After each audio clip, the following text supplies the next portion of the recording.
What is going on, Jet fans? Matt O'Leary back with another video. Today I want to talk about three things that I noticed on film. Well, it's about two players in particular, but I have three plays that I noticed on film that showed surprise standouts from the Jets offensive line. In case you didn't know, the New York Jets changed up their run scheme this past offseason to more of a power run offense, and that was put on display in week one of the preseason.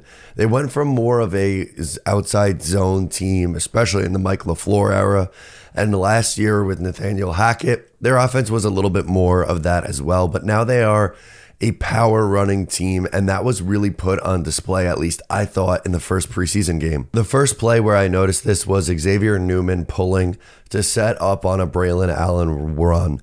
Now, I personally was, and maybe still am to an extent, a little bit worried about the depth on the interior offensive line, but it was a really good game from Xavier Newman, who played a good chunk of this game in week one of the preseason as a backup. That's exactly what he's going to do. He's going to get his reps early on in preseason action, and he stepped up and played really well at the left guard spot.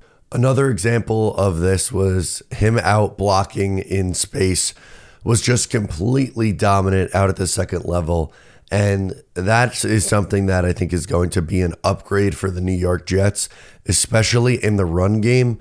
With this new system, I think once they hit the second level with these backs, specifically Breece Hall and Braylon Allen, they're going to be problematic, and both for different reasons. Breece Hall is, once he gets to the second level, he is impossible to catch. He just has that next gear and is gone. Braylon Allen, well, he might not have that next gear. I'm not saying he's a slow running back by any stretch of the imagination, but he is going to make it very, very difficult for you to bring him down while trying to tackle him, so he's going to run your ass over. The next example that I have for you is Carter Warren out in space in the run game, decking some poor fool, pulling from the right tackle spot. Carter Warren is a name that the Jets are very excited about. He is going into his second season out of Pitt. He had to start some games last year due to injury, but the Jets really like themselves some Carter Warren, and I think maybe in a perfect world, they view him as a long-term answer at right tackle. Right now, you have Lofi waiting in the wings on the left side behind Tyron Smith, and maybe it's Carter Warren who is waiting behind Morgan Moses. And Carter Warren, I thought, looked pretty good in the preseason as well, specifically with the play that we just showed.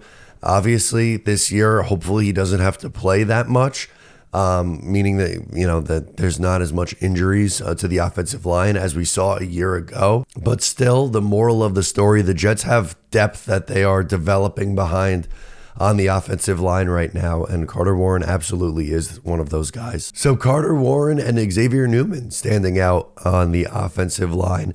Didn't have any plays of Lofi to show, but he did not allow a pressure in 14 pass blocking snaps, which is a really good sign. The Jets' second string offensive line, I thought, looked pretty good in this game, and hopefully that continues throughout this week of practice into the next preseason game and beyond. Guys, let me know what you think down below in the comments. I am Matt O'Leary. I'll catch you next time.